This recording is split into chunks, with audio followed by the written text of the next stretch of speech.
Former Vice President Joe Biden is under fire from rivals in the Democratic presidential race after he reminisced about working together with segregationist senators back in the 1970s.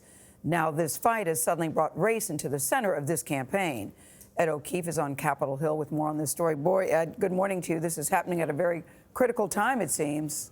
It sure is, Gayle. These racially charged incidents coming just as the presidential campaign heads to South Carolina in the coming days, the early primary state with the largest block of black voters.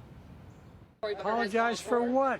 Former Vice President Biden Wednesday night stood by comments he made this week about his work with two segregationist senators, Herman Talmadge and James Eastland.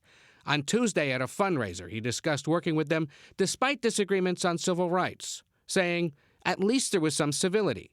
We got things done." The point I'm making is you don't have to agree. You don't have to like the people in terms of their views, but you just simply make the case and you beat them.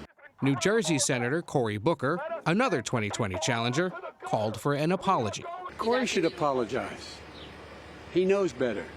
There's not a racist bone in my body. I've been involved in civil rights my whole career. I don't understand why he needs this lesson. Other 2020 candidates also called out Biden. I think it's misinformed and it's wrong. We all have to work with people with whom we have very different points of view. But I think to be singing the praises of people who were vicious segregationists is not something that anybody... But he was talking about working with them. Is that the same thing as singing their praises? I'm not so sure about that. Earlier, Senator Booker testified at a House hearing on slavery reparations held on the Juneteenth holiday commemorating the end of slavery. I am brokenhearted and angry right now.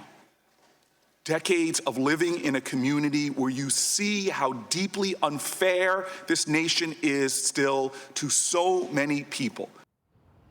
It's important to note that Biden is finding some important support. South Carolina Congressman James Clyburn and other senior members of the Congressional Black Caucus say that his comments were taken out of context.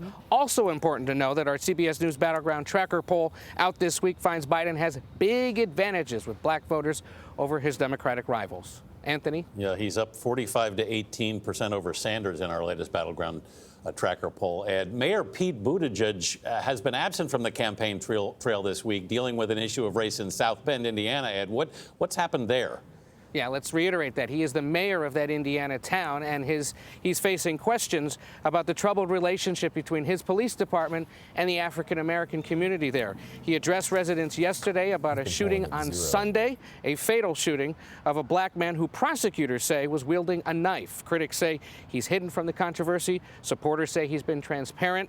That same CBS News Battleground Tracker poll finds black voters in early primary states consider him favorably just 13%. And we've just got word, Anthony, he's been off the trail the last few days. He's headed to Boston today. All right, Ed, thanks very much.